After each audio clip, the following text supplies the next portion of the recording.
warahmatullahi wabarakatuh. Alhamdulillahilladzi anzalal qur'ana bilisanin arabiyyin mubin. Tsumma shalatu wassalamu ala sayyidina Muhammadin al-mab'uuthi rahmatan lil alamin wa ala alihi wa sahbihi ajma'in, amma ba'du. Subhanaka la ilma lana illa ma 'allamtana innaka antal alimul hakim. Rabbi shrah li sadri wa yassir li amri wahlul 'uqdatam min lisani yafqahu qawli wa saddid lisani wa hdi qalbi bihaqqi sayyidina Muhammadin sallallahu alaihi wa alihi wa barak wa sallam. Ya man huwa fi 'uluwihi ka'in, ya man huwa fi fi'li hamid, ya man huwa fi majdihi matin. Allahumma akrimna bi nuril fahmi wa akrimna min zulumatil wahmi warzuqna fahman nabiyyin wa hifdzal mursalin wa ilhama malaikatil muqarrabin. Rabbana zidna ilman wa fahma wa adla ya akramul akramin bihaqqi sayyidina Muhammadin khatamil anbiya'i wal mursalin. Ya Rahman ya Rahim, wa sallallahu ala sayyidina Muhammadin wa ala alihi wa sahbihi wa barak wa sallam, walhamdulillahi rabbil alamin.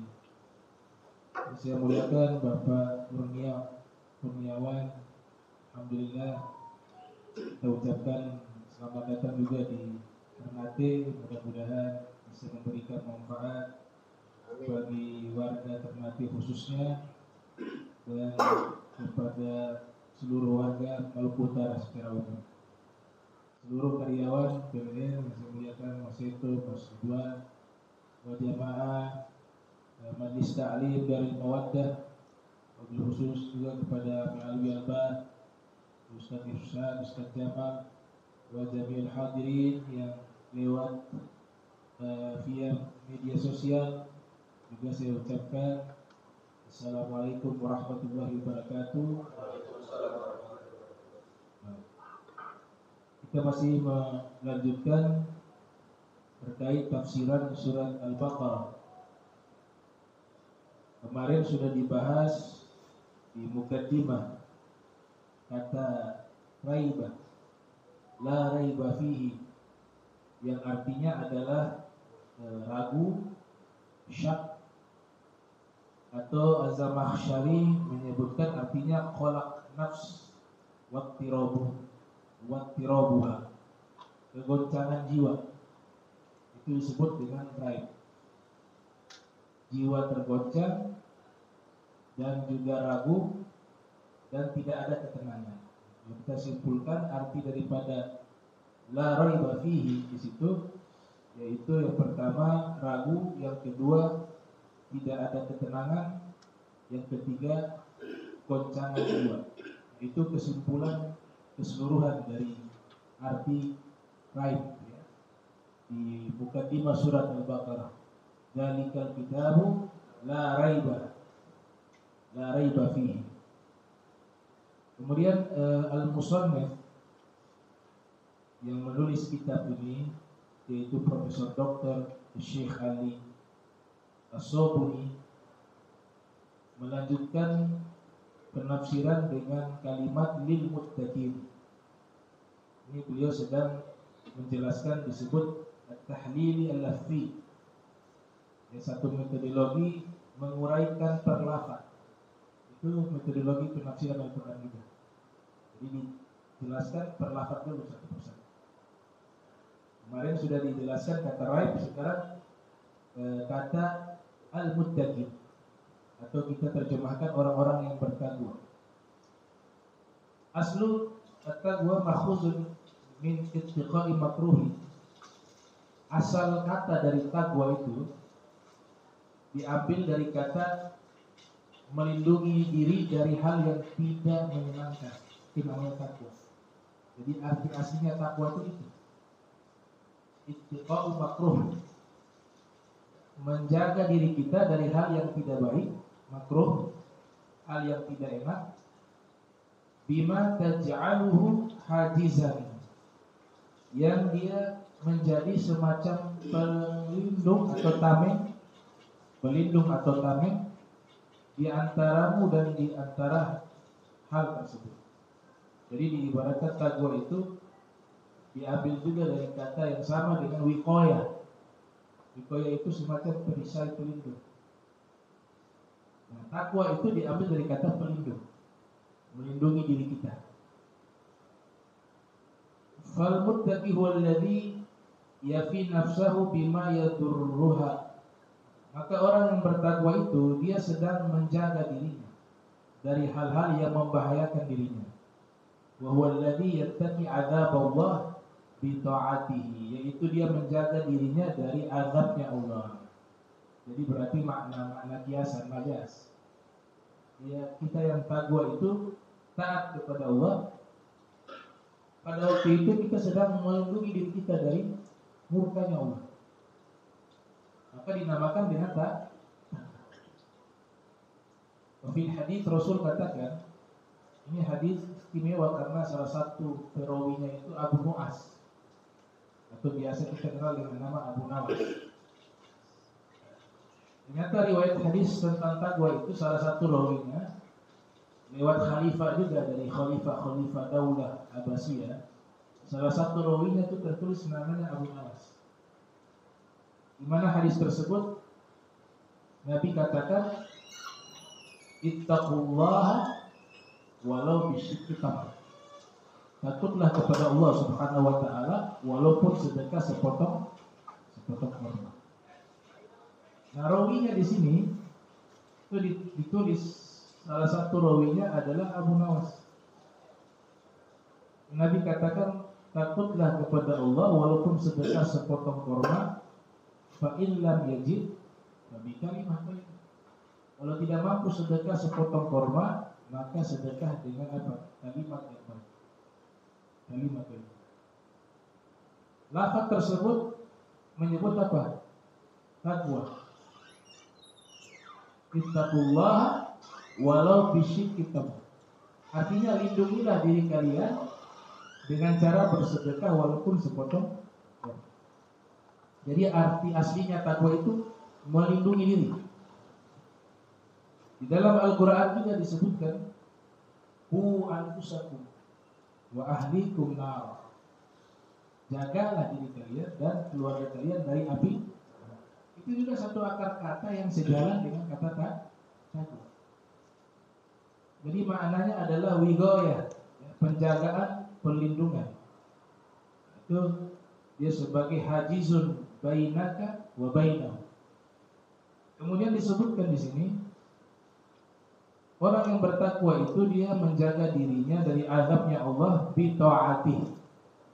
Cara menjaga diri kita dari azabnya Allah adalah satu jalan saja, taat kepadanya. Siapa yang taat kepadanya, dia sudah melindungi dirinya dari azabnya. Nah, di sini kembali kepada Allah. Nah, sehingga dikatakan di sini bahwa wajima'ul taqwa, kesimpulan dari takwa itu dia mengacu kepada dua hal saja. Artinya bentuk ketaatan itu ada dua. Taat yang pertama melaksanakan perintah. Semua perintah Allah kita laksanakan, itu disebut ketaatan yang pertama. Ada bentuk ketaatan yang kedua, menjauhi seluruh larangan-larangan. Dua ini jika dihimpun maka disebut dengan takwa. Makanya Al-Musannif di sini mengatakan, ayyatamatsal al-'abd imtathala yartafi an yamtathila al-'abdu al-awamir wajtaniba an-nawahi. Maka kesimpulan daripada takwa itu dia melaksanakan, hamba itu melaksanakan seluruh perintah-perintah Allah dan dia menjauhi seluruh larangan-larangannya. Itulah yang disebut at-taqwa. Al-Imam Ghazali dalam kitab Bidayatul Hidayah di situ mengatakan bahwa yang lebih sulit itu bukan taat melaksanakan perintah. Jadi taat melaksanakan perintah, kata Imam Ghazali, tidak terlalu sulit. Yang lebih sulit daripada taat melaksanakan perintah adalah meninggalkan hal-hal yang dilarang oleh Allah. Itu lebih sulit. menjauhi maksiat itu lebih sulit. Inna tarkal ma'asi asyaddu min fi'li ta'at, kata beliau. Meninggalkan maksiat itu jauh lebih berat daripada melaksanakan ketaatan. Semua orang melaksanakan ketaatan yang wajib itu tidak terlalu sulit. Yang wajib-wajib misalnya sholat 5 waktu, itu wajib. Puasa itu pun setahun sekali di bulan suci Ramadan. Zakat itu pun kalau nisab sampai ukuran uangnya 83 gram atau 90 gram takriban, kira-kira seperti itu. Diukur dengan emas 1 gram. 1 gram 1 juta, 90 juta.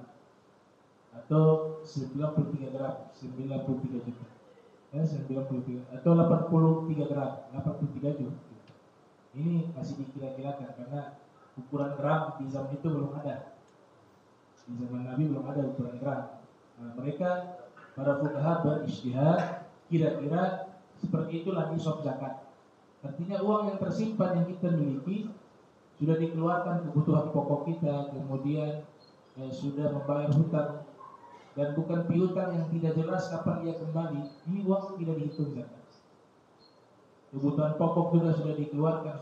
Yang tersisa harta kita 90 juta atau 83 juta. Itulah yang keluar zakat. Ini semua kan tidak terlalu sulit. Tapi yang sulit itu meninggalkan maksiat. Lihat yang haram gak bisa. Hati suuzon sama orang gak bisa. Sombong dosa. Ya. Ini maksiat semuanya. Maka ini lebih sulit. Sehingga Imam Ghazali mengatakan orang yang sudah masuk level mampu meninggalkan maksiat secara total disebut dengan as-siddiqun. Orang-orang yang sudah masuk ke level siddiqun, keimanan dan amalnya benar. Itu yang disebutkan dalam Al-Quran, ya ayyuhalladzina amanu taqullaha wa kunu ma'as-shadiqin. Wahai orang-orang beriman, bertakwalah kepada Allah dan berkumpullah kalian bersama orang-orang shadiqin, orang-orang yang benar imannya dan amalnya. Jadi meninggalkan maksiat lebih sulit. Ya, lebih sulit. Gak bisa ngomongin orang, gak bisa lihat yang haram, gak bisa hati ini lintasan-lintasan yang tidak baik. Walaupun ulama mengatakan kalau hanya lintasan khawatir masih dimaafkan, karena itu fitrah manusia gak mampu menolak. Artinya ada lintasan jahat tapi dia lawan itu, gak itu dosa. Kecuali sudah ditunjukkan dengan perbuatan. Yang dikatakan oleh Sufyan Ats-Tsauri, prasangka itu ada 2. Prasangka buruk itu ada 2. Ada prasangka buruk yang satu dosa, yang satunya tidak. Prasangka buruk yang dihitung dosa, prasangka buruknya sudah lintas di hati, kemudian dia lafadzkan, dia terjemahkan, dia ucapkan prasangkanya itu dicatat dosa. Tapi kalau prasangka yang buruk yang kedua tidak dicatat dosa, lintasan. Ada lintasan buruk kepada seseorang, segera dia hilangkan itu prasangka, tidak dianggap dosa. Makanya Imam Ghazali sadaq magala Imam Ghazali. Betul apa yang Imam Ghazali katakan bahwa meninggalkan maksiat jauh lebih sulit dibanding melakukan ketaatan. Semuanya harus pakai hukum, soalnya kalau tarkul ma'asi pakai hukum semua. Sholat telat dosa, maksiat.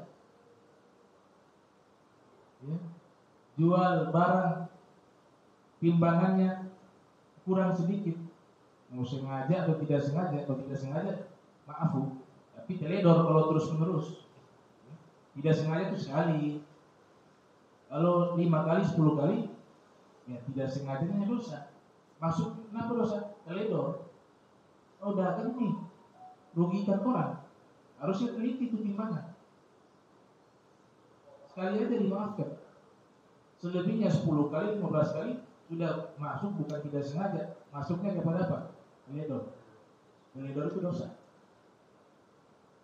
Itulah maksiat. Sulit. Tapi kalau sudah mampu menjaga ini, maka dia masuk ke level as-shadiqin. Al-muttaqin as-shadiqin. Taqwa yang shadiq. Takwa yang sosial. Karena ada pepatah yang mengatakan khalli zunub kulluha, khalli zunub kulluha saghiraha wa kabiraha, khalli zunub saghiraha wa kabiraha fa huwa tuqa fasna kamashin fawqa ardi syauqi yahdharu ma yara la tahqiranna saghiratan innal jibala minal hasab. Tinggalkanlah dosa kecil ataupun besar, itulah takwa. Jadikan dirimu hidup di dunia seperti orang yang berjalan di atas tanah yang penuh dengan duri. Bagaimana kalau kita jalan di atas tanah yang penuh duri? Hati-hati, jangan sampai keinjak dulu. Duri itu dosa. Perumpamaan dosa. La tahqiranna saghirah, la tahqiranna saghiratan innal jibala minal hasab. Jangan remehkan dosa itu sekalipun kecil. Karena gunung yang besar ini atau gunung yang besar itu dia terdiri dari batu-batu kerikil yang kecil, ditumpuk-tumpuk jadi besar. La saghirata ma'al isra wala kabirata ma'al istighfar. Gak ada dosa kecil kalau dilakukan terus-menerus. Tidak ada dosa besar jika diikuti dengan meminta ampun, istighfar kepada Allah Ta'ala. La tanzur ila khati'atin unzur ila man asaita. Jangan kau melihat kepada dosa itu kecil, tapi kau harus lihat kepada siapa kau bermaksiat. Allah yang maha besar. Inilah takwa yang sebenarnya. Makanya sulit kalau kita mengaku diri kita takwa itu. Inna akramakum indallahi atqakum. Sesungguhnya yang paling mulia di sisi Allah yang paling bertakwa. Siapa yang berani menyatakan dirinya paling bertakwa saat ini di muka bumi ini? Ada. Yang nilai takwa itu Allah, bukan makhluk. Sehingga yang layak ayat ini dinisbatkan kepada Nabi Muhammad SAW. Kalau Nabi Muhammad tidak dapat pengakuan langsung dari Allah, manusia paling bertakwa. Karena Nabi sendiri yang katakan, ana atqakum billah. Saya adalah manusia yang paling bertakwa di antara kalian kepada Allah. Yang Nabi ucapkan itu bukan berdasarkan pribadi, personality beliau. Bukan karena nafsu beliau ucapkan itu, tidak. Tapi itu wahyu. Kalau wahyu berarti sumbernya dari Allah Subhanahu wa ta'ala. Wa ma yantiqu 'anil hawa in huwa illa wahyu yuha.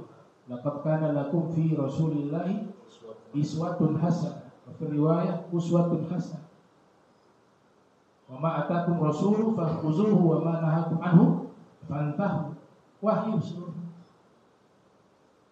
Tapi kita berusaha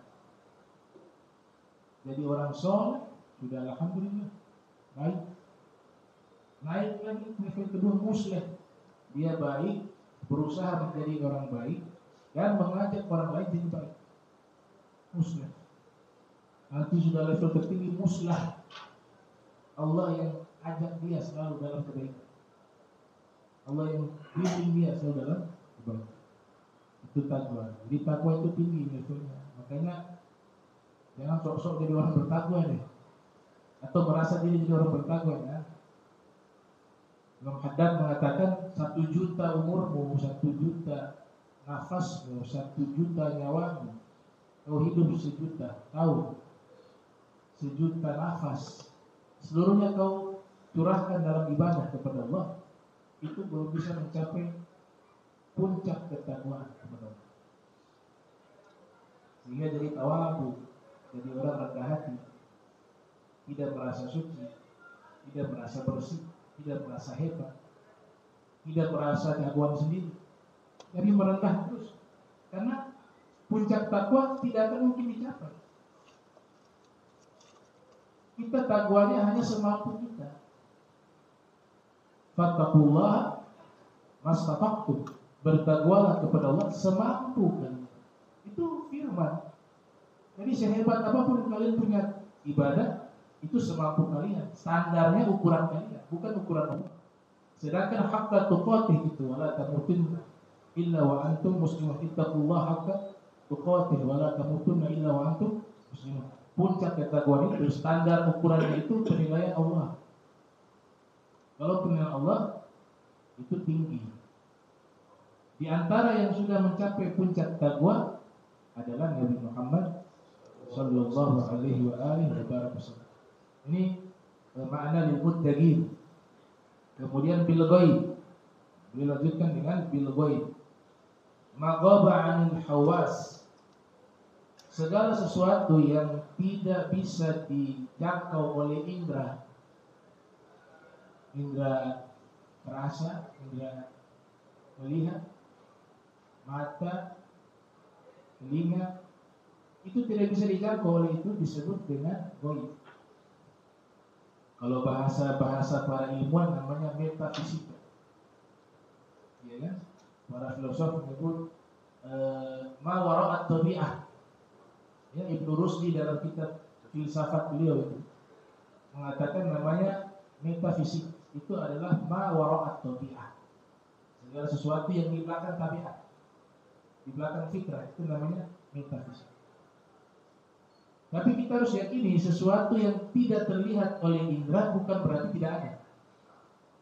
Karena nanti golongan filsafat dan firqah Islam ada yang mengambil pemikiran filsafat yang menyimpang, itu masuk juga ke dalam pemikiran mulhidin, orang-orang yang mengingkari adanya Tuhan, menganggap sesuatu yang tidak terlihat oleh indera itu tidak ada. Ini satu hal yang sangat keliru. Banyak hal yang tidak dilihat oleh indera tapi ada. Banyak. Misalnya angin. Angin tidak bisa dilihat, tapi dia ada. Tetapi kita bisa rasakan keberadaannya. Kalau dia ada berhembus, kita bisa rasakan. Tapi lihat kan? Tidak bisa. Tapi ada juga dirasakan tidak ada, dilihat juga tidak ada. Ruh manusia, ruh makhluk. Ruh itu ada, tapi tidak bisa dilihat dan tidak bisa dirasakan. Dia ada di tubuh kita, tapi kita untuk mendeteksi di mana dia berada tidak bisa. Di mana letak ruh? Berarti konsep yang mengatakan bahwa semua yang tidak terlihat oleh indera dan tidak dirasa oleh indera disebut tidak ada, itu konsep yang keliru. Buktinya ruh tidak dilihat oleh indera, tidak dirasa, tapi ada. Demikian juga Allah. Allah itu untuk kalangan orang awam tidak bisa dilihat.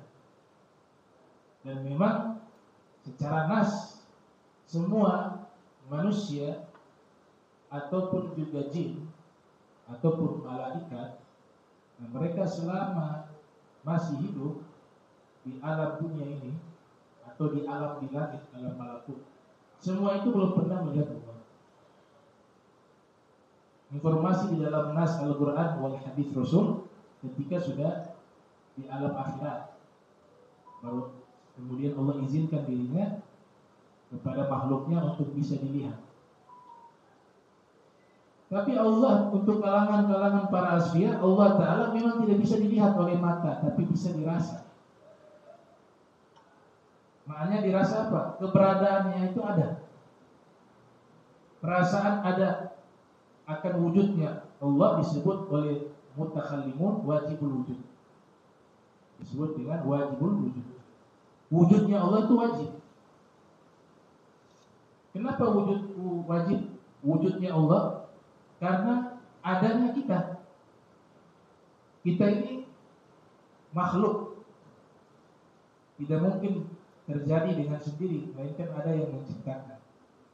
Hal ini pernah dianalogikan oleh Abu Hanifah ketika berdebat dialog dengan kaum ateis. Dibuat satu perjanjian dengan kaum ateis, perdebatan masalah adanya Tuhan, argumentasinya seperti apa. Orang ateis tidak terima ayat Al-Quran, membaca ayat sampai khatam lagi, mereka ingkari. Orang ateis tidak membutuhkan penjelasan hadis Nabi, tapi mereka butuhkan apa? Logika. Disinilah hebatnya salah satu imam yang terkenal dengan nama Al-Imamul A'zam Abu Hanifah, yang lahir tahun 80 Hijriah, wafat 150. Salah satu imam yang pakar logika.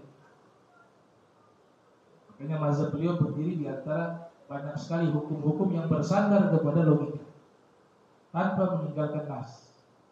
Imam Malik bin Anas yang lahir tahun 93 Hijriah wafat 179 Hijriah bahkan mengatakan, seandainya ada satu batang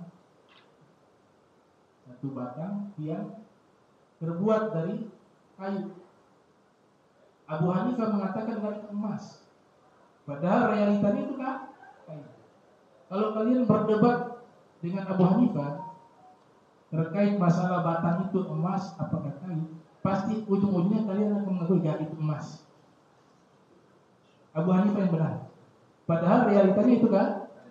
Itu adalah deskripsi begitu mahirnya beliau di dalam logika dan debat, jidal. Tentu jidal ilmiah ya, jidal menggunakan ilmu di zaman itu hal yang biasa.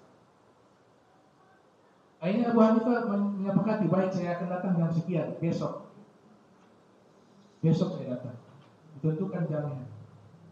Orang-orang ateis ini tunggu waktu tiba, waktu besok mereka menunggu kedatangan Abu Hanifah tidak muncul-muncul sesuai waktu yang telah ditentukan.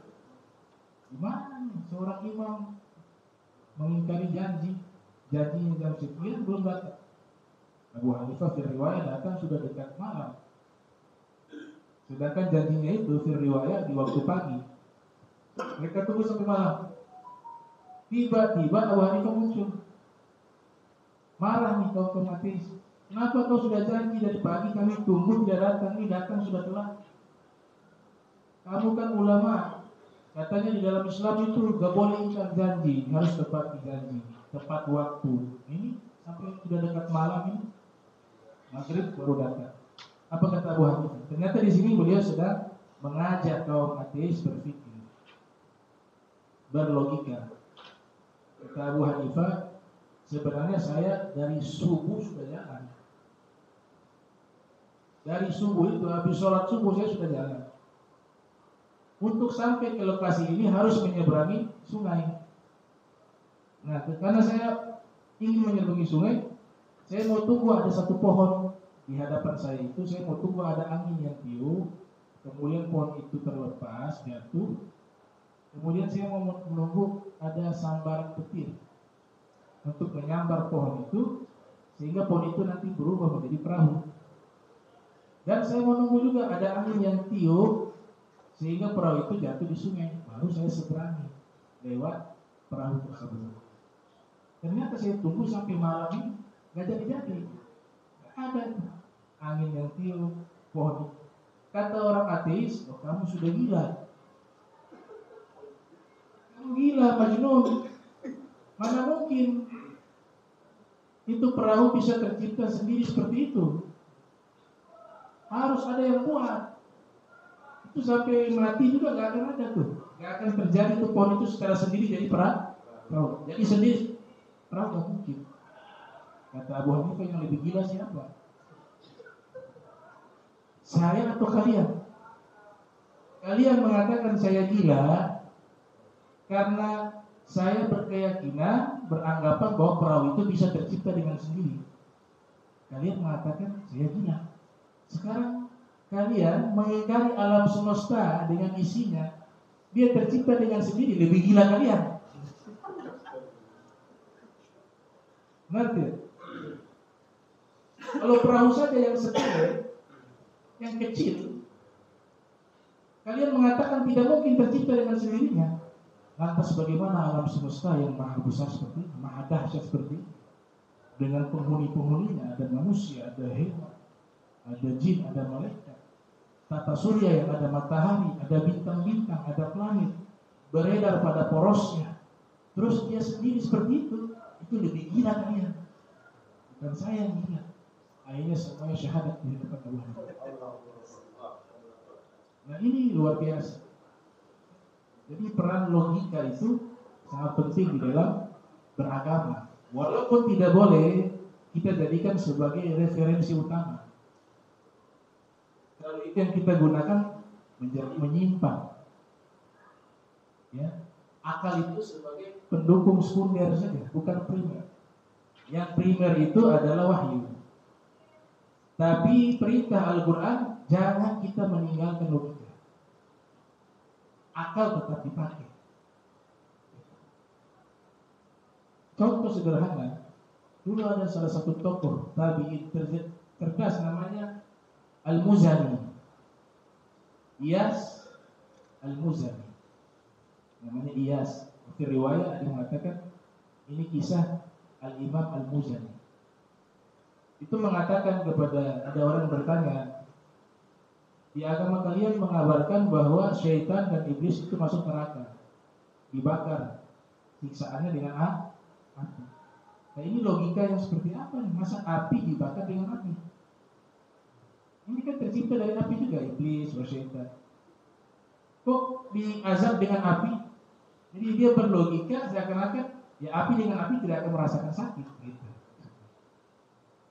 Beliau pakai logika, gak pakai dalil.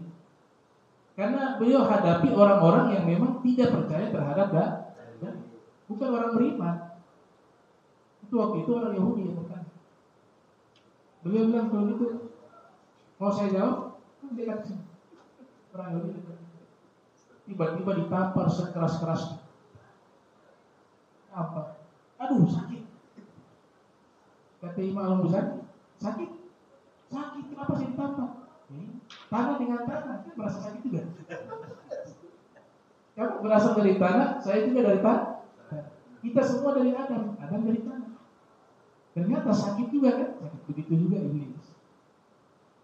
Sama-sama dari api, neraka api, iblis api, tapi tetap merasakan sakit.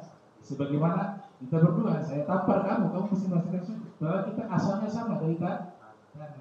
Sumbernya kepada Nabi. Kullukum min Adam wa Adam min turab. Kalian semua dari Adam dan Adam dari tanah. Jadi metafisik, ya, metafisik namanya. Sesuatu yang tidak terlihat. Wa kullu syai'in mastur fa huwa ghaib. Dan segala sesuatu yang ditutup disebut dengan ghaib. Jadi yang ghaib itu bukan berarti tidak ada. Tadi sudah saya jelaskan. Kita modal saat ini karena kita tidak mungkin alami dulu masih hidup. Perkara gaib itu yang terjadi setelah kita meninggal. Sehingga yang diajarkan dalam agama kita ketika kita hidup iman. Apa itu iman? Percaya. Tasdiq. Al-iqrar bil lisan wa tasdiq bil janan wa amalul bil arkan. Apa yang Nabi sampaikan benar. Perkara-perkara yang gaib diantaranya adalah al-jannah, surga. Kemudian wanar, api neraka. Wal hasyr, hari perhitungan. Wal nashr, kebangkitan. Qala Raghib al-Asbahani, al-ghaib ma la yaqa'u tahta al-hawash. Al-ghaib ma la yaqa'u tahta al-hawas. Yang namanya ghaib adalah sesuatu yang tidak bisa dijangkau oleh indera manusia dan makhluk. Tidak bisa dijangkau. Itu kata salah satu pakar Al-Quran namanya Al-Imam Raghib al-Asbahani. Beliau punya kitab Mufradat Kosakata Al-Quran, judulnya Mu'jam Mufradat Al-Fadhil Quran Al-Karim. Salah satu ulama yang pakar di bidang kosakata Al-Quran. Al-Muflihun. Kemudian tafsiran berikut al-muflihun, muflih, al-falah, al-fawz wal najah. Al-muflihun artinya kesuksesan, keberhasilan. Ya qala Abu Ubaidah. Di sini Abu Ubaidah maksudnya Ma'mar ibn Muthanna, salah satu ulama yang menyusun ilmu bayan.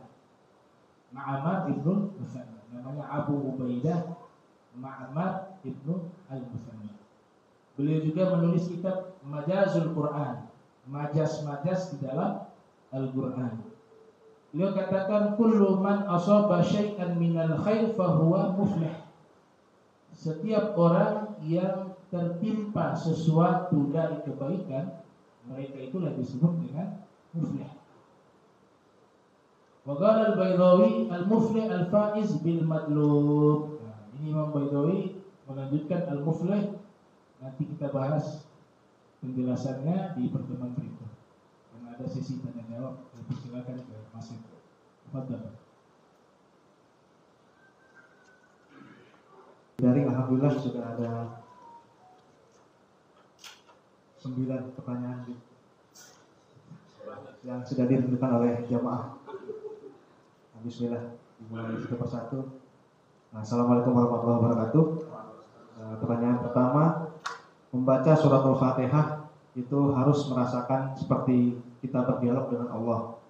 Namun pada prakteknya saya selalu kalah cepat dengan imam. Nah, ini baca, pada saat dia membaca belum selesai, namun imam sudah ruku. Terutama dalam bacaan sir. Nah, apa yang harus saya lakukan? Nah, terima kasih. Assalamualaikum.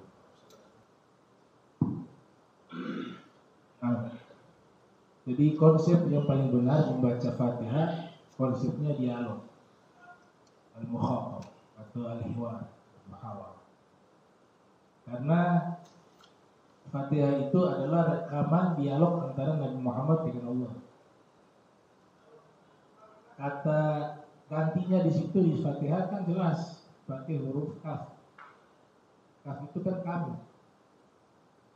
Kalau kamu di situ iyyaka na'budu wa iyyaka nasta'in. Ihdinas shiratal mustaqim ila akhir ayat. Domir yang digunakan di situ, kata ganti yang digunakan di situ adalah kamu. Kamu itu berarti apa? Ada di depan. Kamu. Kepadamu lah kami menyembah dan kepadamu lah kami meminta pertolongan. Kalau kamu berarti di depan dialog. Kalau jauh dia kepadanya lah kami beribadah dan kepadanya kami minta pertolongan. Itu makna terdalam surat Fatihah, makna terdalamnya di situ. Jadi Nabi katakan la sholata liman lam yaqra bi Fatihatil kitab. Ada 2 penafsiran. Penafsiran pertama, tidak ada sholat bagi orang yang tidak membaca surat Fatihah. Artinya Fatihah itu tetap harus dibaca. Yang disebut dibaca, yang dipahami oleh sahabat, bacanya ada suara. Suaranya pelan. Jangan dalam hati tidak ada suara. Itu bukan disebut baca, menghayal. Tidak ada suara. Para sahabat bisa menyatakan bahwa Nabi kalau sholat baca Fatihah, baik sholat zuhur maupun sholat asar. Sekarang saya mau tanya, ketika Nabi jadi imam, Fatihahnya di dalam hati, mereka bisa bahwa Nabi sedang baca Fatihah itu. Ini ajak berpikir. Gak mungkin kan? Nah, Nabi baca dalam hati, yang di belakang dari mana dia tahu Nabi sedang baca Fatihah? Mereka bisa mengatakan Nabi baca Fatihah karena sholat zuhur sekalipun yang sir itu, sholat asar juga yang sir itu, yang dibaca tidak ada suara. Itu maknanya adalah Nabi baca, tapi suaranya apa? Pelannya bacaan Nabi, sahabat di belakang pun bisa mendengar. Makanya batasan para fuqaha paling minimal an yusmi'a nafsahu qira'atah. Paling minimal diri sendiri mendengar bacaannya. Kalau diri sendiri tidak bisa mendengar bacaannya, nggak sah kata Imam Nawawi. Tidak sah. La tasih sholatuhu. Ada zakar kitab At-Tibyan fi adab hamalatil Quran. Kitab Imam Nawawi namanya At-Tibyan fi adab hamalatil Quran. Oleh sebab itu imam ini harus tahu juga ada sunnah namanya al-fasl fil qiraah. Kasih kesempatan makmum baca. Jangan buru-buru pindah ke surat yang lain. Sudah bacanya cepat, tahu-tahu di surat berikut langsung sambung. Sedangkan makmum ini belum ada kesempatan baca surat. Jangan-jangan kita jangan berharap mau dialog, mau baca saja belum sempat. Apalagi dialog, baca saja tidak sempat. Makanya para ulama mengatakan sunnah hukumnya. Sunnah hukumnya ketika membaca Fatihah, apalagi sebagai seorang imam, dia memberikan kesempatan seukuran waktu baca surat Fatihah. Dia kasih spasi di situ. Maka para a'imah seperti Ibnu Hajar Al-Haytami mengatakan Imam ini baca lagi Fatihah kedua kali nggak apa-apa.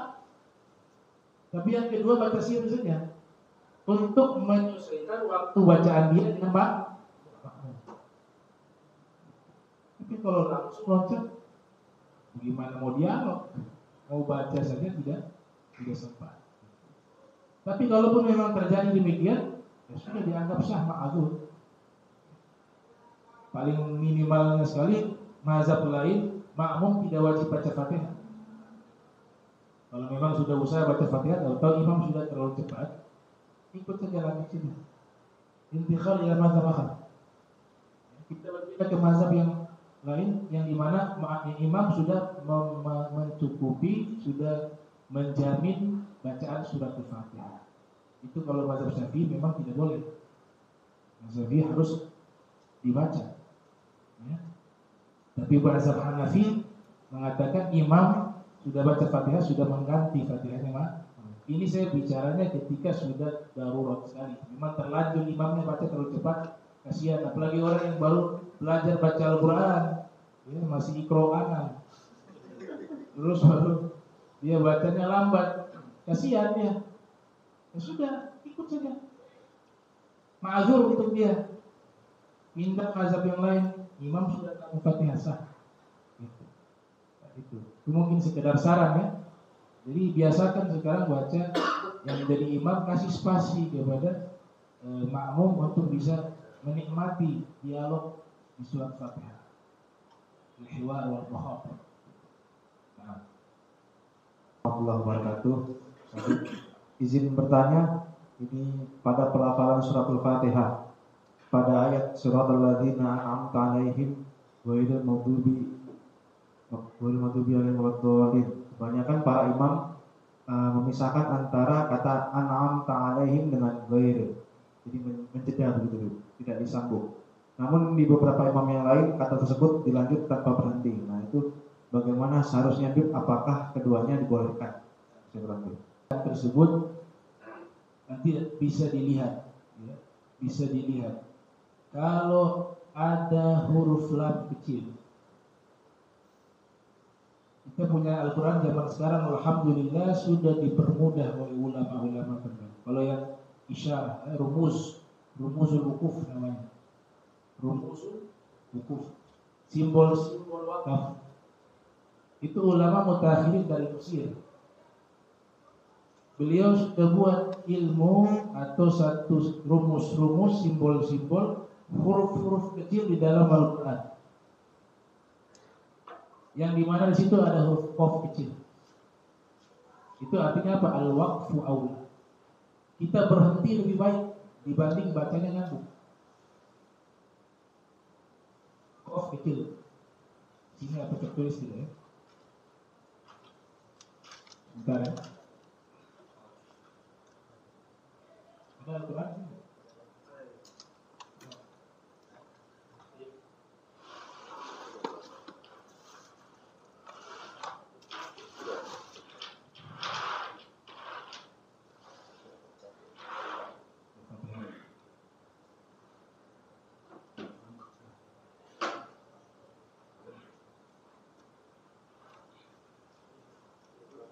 Nah di Fatihah ini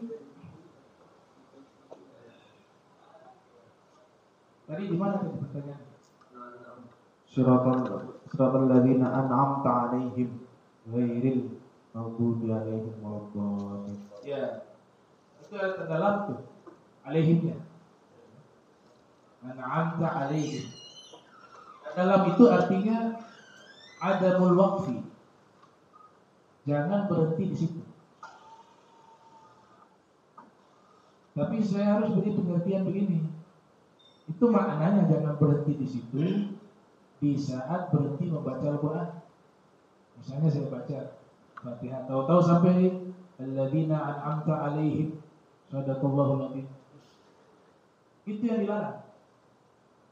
Bukan perkara nafasnya tidak sampai. Alhamdulillah, napas dibaca. Padahal dia ada lam di sini, napas sudah mau habis nih. Tapi dia takut ada lam. Dia lanjut lagi, habis napas pingsan dia. Ini butuh penjelasan yang benar. Jadi maksud lam di sini ada waqfi itu berhenti membaca Al-Quran. Sampai di situ belum tuntas kita sabar dulu. Itu dosa. Kalau yang tahu ya. Sudah kalau yang nggak tahu ini paling enak. Al-amil madhaba lahu ya. Tapi harus cari tahu ya. Harus belajar. Makanya belajar wajib. Tapi selama dia belajar bab ini belum sampai, selama itu dilakukan salah, dimaafkan. Yang penting ada niat belajar. Itu yang harus diluruskan. Jadi bukan berarti larang berhenti di situ. Kalau napasnya sampai di situ mau gimana? Ya begitu sudah. Nanti kan lanjut lagi. Makanya di dalam ilmu qiraah ada juga baca mundur lagi untuk menyelesaikan maknanya. Ya, kita cari tuh. Di Fatihah di sini kita ulang lagi ihdinas siratal mustaqim siratal ladzina an'amta 'alaihim ghairil maghdubi 'alaihim waladdallin. Itu bisa begitu. Tadi berhentinya di situ, kita mundur lagi untuk biar makna lebih sempurna. Ini namanya badal dalam ilmu bahasa Arab. Kenapa dilarang? Karena maknanya belum selesai, belum sempurna. Ini harus disempurnakan sampai tuntas, baru maknanya sempurna. Itulah kenapa disebut adabul waqfi, gak boleh wakaf. Ya. Ada juga tanda shot, al-waslu aula, nyambung lebih bagus daripada berhenti. Kalau kita perhatikan ada shot kecil, ya. Itu bacaan nyambung lebih bagus. Di Fatihah gak ada, ya tidak ada. Nah, itu nanti bisa dipelajari rumus, namanya rumuzul wukuf, simbol-simbol. Saya rasa cukup. Mungkin cocok atau tidak pertanyaan yang dimaksud ini yang saya pernah dengar di YouTube, penjelasannya itu tidak boleh berhenti di situ karena kalau berhenti kata gairi itu tidak boleh pakai kasrah gairi karena berhenti dianggap kalimat baru. Nah, itu penjelasannya mungkin. Nah, yang pertama ini harokatnya ini di ilmu qiraah juga sudah paten. Hanya beberapa huruf yang berubah. Jadi kalau ada yang baca ghaira atau gairi, ya, tentu yang didahulukan lafaz yang sahih itu gairi. Maka sehingga dikatakan di sini kalau paling afdalnya diusahakan di situ jangan berhenti mendalam itu. Kalau memang bisa itu afdal. Tapi kalau memang nafasnya sampai di situ, saya katakan tadi ada cara yang diajarkan oleh qiraat biar cari aman, dia mundur di bagian kalimat doa tadi. Ihdinas siratal, ulang lagi di situ. Tapi yang di sini jangan berhenti lagi, lanjut lagi. Paham tidak? Yang dia baca dari awal napasnya berhenti di situ. Dia mau ulang bacaan lagi bisa kan? Ulangnya di mana? Ihdinas siratal mustaqim. Tapi ketika alaihim ini jangan berhenti lagi di situ. Lanjut lagi dari maghdubi 'alaihim waladdallin. Nah, di Fatihah juga di qiraah yang lain macam-macam, ada yang sirat jadi syarat. Syaratal ladzina. Bahkan ada yang mengganti dengan sin, ya, sirat. Kemudian ada malik, ya, itu sudah tahu, dan malik yaumiddin, ada malik yaumiddin, ya. Ada yang mat dipanjangin mimnya, ada yang kosong. Ya, ini pendalaman ilmu qiraah. Ilmu qiraah ada pakarnya khusus, ada pakar. Kita tahu hanya rumusan-rumusan ringkasan. Nah, gitu namanya.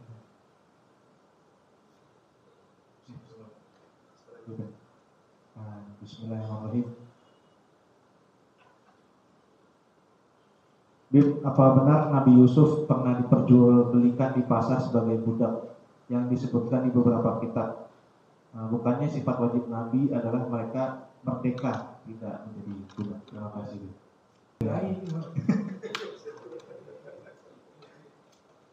Ini pertanyaan luar biasa. Ini adanya di kitab-kitab mutawalat.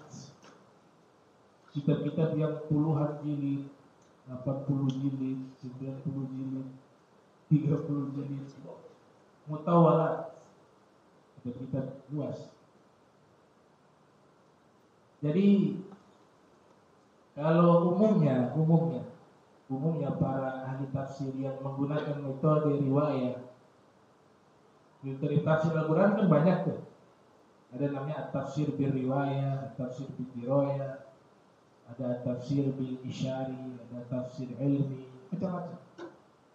Umumnya tafsir riwayah itu mereka menggunakan satu metode menjelaskan tafsir menggunakan riwayat-riwayat. Baik riwayat hadis marfu wa ma udhifa lin nabi marfu'u wa ma li tabi'in huwa maqtu'u, dibuat riwayat atau diambil riwayat hadis marfu yang dari Nabi. Rasulullah jelaskan langsung. Ini kesepakatan jika riwayat ini disebutkan oleh ulama riwayat yang kuat, yang sahih, maka inilah satu penafsiran Al-Quran yang paling terbaik, nomor satu. Gak ada lagi lebih hebat dari itu. Jadi ayat kemudian Nabi yang jelaskan tafsirannya, itu paling terbaik, gak boleh diingkari. Paham ya? Itu yang disebut dalam Baikunia wa ma udhifa lin nabi marfu'. Ada juga wa ma li tabi'in huwal maqtu'u. Ada riwayat maqtu' dari tabi'in. Dari tabi'in ini diseleksi oleh ulama. Karena tentu berbeda dari tabi'in dengan dari nabi ya. Kalau nabi siapa yang berani mengoreksi? Ada yang bisa koreksi. Tapi kalau tabi'in dikoreksi. Karena ada beberapa tabi'in yang memang latar belakangnya dulu seorang pakar kitab-kitab samawi terdahulu, pakar Taurat, pakar Injil, pakar Zabur. Ya. Ada dua nama tuh tabi'in yang terkenal, Ka'ab al-Ahbar sama Wahab ibn Munabbih. Ini dulu pakar kitab Taurat, Injil, Zabur. Suhuf terdahulu pakar mereka. Mereka mu'alaf. Yang satu Yahudi, yang satu Nasrani. Wafir riwayat Ka'ab al-Ahbar itu pendeta Nasrani. Wahab ibn Munabbih dikatakan sebagai pendeta Yahudi. Ada sahabat juga Abdullah bin Salam, pendeta juga Yahudi, masuk Islam. Wa az-Zahabi wa ghairuhu al-Mizi fi al-Kamil wa Ibnu Athir fi kitab beliau Tarikh Ibnu Athir wa Muntazam karya Ibnu Jauzi al-Baghdadi wa Mir'atu Zaman karya Sibtu Jauzi. Nah, mereka mengatakan bahwa ada riwayat-riwayat Israiliyat di luar dari riwayat Nabi Muhammad yang masuk ke dalam kitab-kitab tafsir, terutama riwayat dari sahabat Abdullah bin Amr bin As, yang beliau terkenal sebagai pemuda yang senang belajar, sehingga semua riwayat diambil. Bahkan disebutkan beliau bawa riwayat, ya, riwayat Israiliyat masuk ke kota Madinah itu, kertasnya bertumpuk-tumpuk dibawa oleh puluhan ekor unta, yang isinya catatan riwayat-riwayat Israiliyat. Walaupun riwayat Israiliyat ini tidak semuanya salah. Hadithu an Bani Israil wala haraj, kata Nabi. Sampaikanlah riwayat Bani Israil, tidak mengapa. Tapi ulama buat regulasi, selama kisahnya tidak bertentangan dengan kisah yang ada dalam Al-Quran dan hadis Nabi. Yang pertama. Yang kedua, riwayat-riwayatnya tidak bertentangan dengan ajaran Islam. Riwayat ketiga, riwayatnya ini memperkuat riwayat yang sudah disampaikan oleh Rasul dan disampaikan di dalam Al-Quran. Itu syarat-syarat disebutkan oleh Ibnu Hajar al-Haytami dalam kitab Tuhfatul Muhtaj. Di situ walaupun kita fikih masalah ini beliau singgung juga di dalam hadis. Baik. Jadi kita sudah paham tuh ada riwayat marfu, ada riwayat munqati maktub, ada mauquf, wa ma adaftahu ila ashabi min qaulin wa fi'lin fa huwa mauqufun sufi wa mursalun minhu sahabiyyu saqat wa qul qaribu ma rawi faqat wa kullu ma lam yatasil bihali isnaduhu munqati'un aw sali wal muqdal asakitu min isnadi wa ma ata mudallasan nau'ani. Ini disebutkan kalau di sahabat namanya mauquf, ada yang namanya mursal, ada yang namanya maktub. Riwayat-riwayat ini harus diteliti. Sekalipun dari sahabat, karena khawatir ada rawi-rawi yang sengaja memalsukan. Hal tadi berkaitan dengan kisah tadi, Nabi Yusuf itu budak diperjualkan. Ini kalau diteliti oleh Sayyid Abdullah bin Siddiq bin Muhammad, Abdullah bin Muhammad bin Siddiq Al-Gumari, dalam kitabnya Mausu'at, ensiklopedia keilmuan beliau, di situ ada studi kritis terkait riwayat-riwayat semacam itu. Beliau mengatakan dengan satu gawaid bahwa seluruh riwayat yang ada dalam tafsir, banyak riwayat-riwayat yang mereka seleksinya tidak terlalu ketat sehingga ada riwayat palsu yang masuk. Itu pernyataan siapa? Sayyid Abdullah Al-Ghumari. Jadi kitab tafsir Al-Quran yang dimiliki oleh umat Islam itu perlu juga seleksi lagi, seleksi demi seleksi. Karena mereka sudah berusaha menyeleksi, tapi kata dia tetap ada 1-2 yang bobol, yang masuk. Salah satunya riwayat yang menyatakan Nabi Yusuf jadi budak. Diperjualbelikan dalam bahasa Al-Quran itu ada banyak sekali penafsiran. Mereka menganggap budak, tapi Allah ternyata tidak menjadi budak. Gak bisa jadi budak Nabi. Para nabi itu manusia-manusia yang dipilih oleh Allah Ta'ala. Di antaranya adalah tidak boleh menjadi budak. Hal ini berkaitan juga dengan Rasulullah diberikan ASI oleh budak. Diberikan oleh Allah. Wa harramna maradhi'. Fi tafsir Al-Baydawi ketika menceritakan Nabi Musa, itu dalam tafsir Baydawi mengatakan wa harramallahu 'alaihi al-maradhi'. Allah haramkan ibu-ibu yang menyusui dari kalangan budak, ada tambahan ziyadah di situ, untuk memberikan ASI kepada Musa. Lafaz yang digunakan apa? Haramna. Kami haramkan.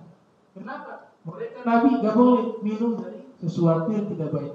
Bukan berarti di sini mendiskreditkan budak itu sebagai hina, bukan. Tapi budak ini kita tidak tahu makanan yang dia makan apa, tuannya ngasih makan apa. Gak jelas makanan yang dia makan. Bagaimana diperlakukan oleh tuannya dan seterusnya. Itu dijaga oleh Allah di setiap Allah, sehingga para nabi hanya bisa mengkonsumsi dan berinteraksi dengan sesuatu yang suci, yang bersih.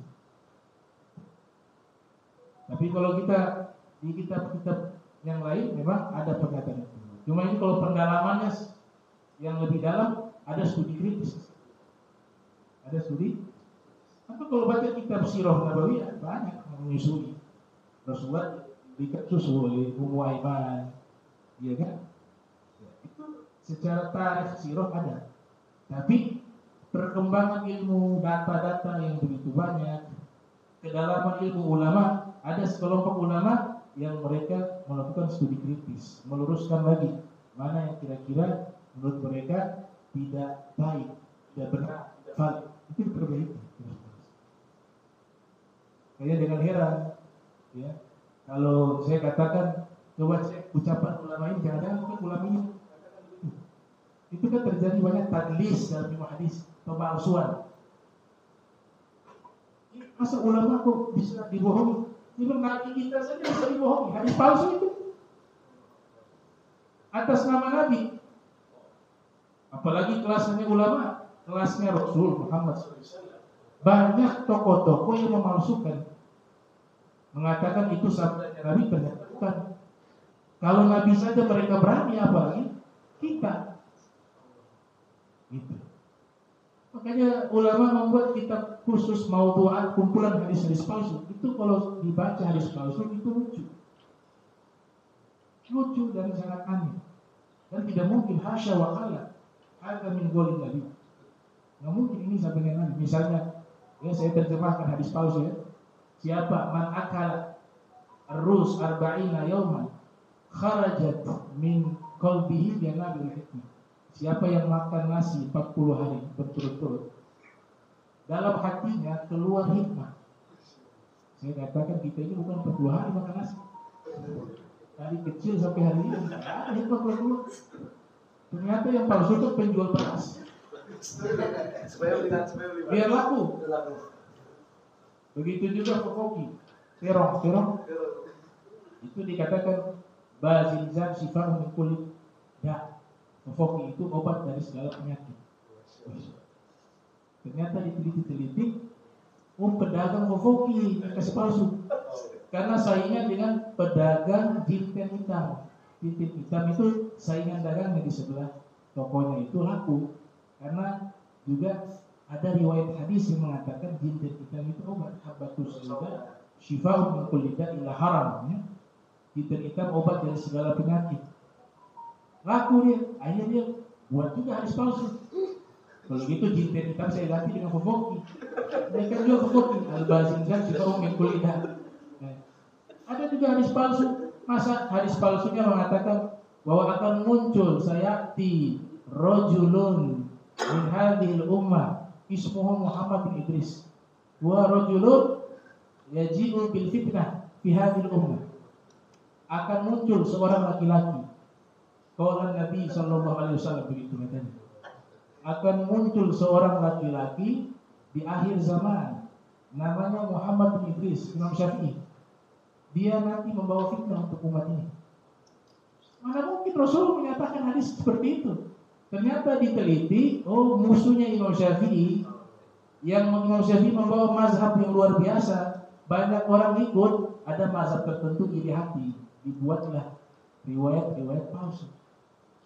Dari sisi akidah juga banyak sekali hadis palsu. Ditanya Nabi Muhammad waktu selesai Mi'raj, ya Rasulullah, kau melihat Allah itu seperti apa? Nabi menjawab, ra'aitu Rabbi fi surati syabin amra alaihi hullatun hamra. Sesungguhnya saya melihat Allah pada waktu itu, Allah berwujud pemuda yang tampan, tidak berkumis, tidak berjenggot, dan Allah menggunakan baju merah. La haula wala quwwata illa billah. Gak mungkin dari Nabi seperti ini. Dipalsukan juga oleh firqah Mujassimah, ya? Masa Allah gak berkumis? Itu amrod itu kan haram. Fitnahnya banyak kalau dilihat bertatapan langsung. Laki-laki tapi wajahnya saking tampannya menjurus kepada wanita cantik, ya, sehingga jadi fitnah. Tapi manusia kayak begini langka. Tidak semua orang ganteng itu amrod. Dia syaratnya memang tidak berkumis, tidak berjenggot. Ya, karena perempuan secantik apapun, kalau ada kumis jenggot, selera hilang lagi. Karena tidak sesuai dengan postur fitrahnya seorang wanita. Nah itu. Mana mungkin Allah seperti itu? Ternyata diteliti oleh Ibnu Furaq, salah satu ulama dalam kitab Al-Sunnah wal Jamaah Ta'wil Mushkil Hadis. Beliau teliti situ, ada catatan kaki footnote di situ, mengatakan bahwa hadis ini adalah hadis palsu yang dibuat oleh kelompok Mujassimah, kelompok yang memfisikkan Allah layaknya makhluk. Nah itu beberapa hadis. Muhammad Allahumma ja'alna hadhihi marhuma wa tafarraqan min tafarruqan ma'zuma wa la tajmina wa la min syirki mahruma. Subhanaka wa bihamdika astaghfiruka wa atubu ilaik. Wa sallallahu alaihi wasallam Muhammad wa ala alihi wa sahbihi wa sallam ila hadratin nabi Muhammad sallallahu alaihi wasallam. Al-Fatihah.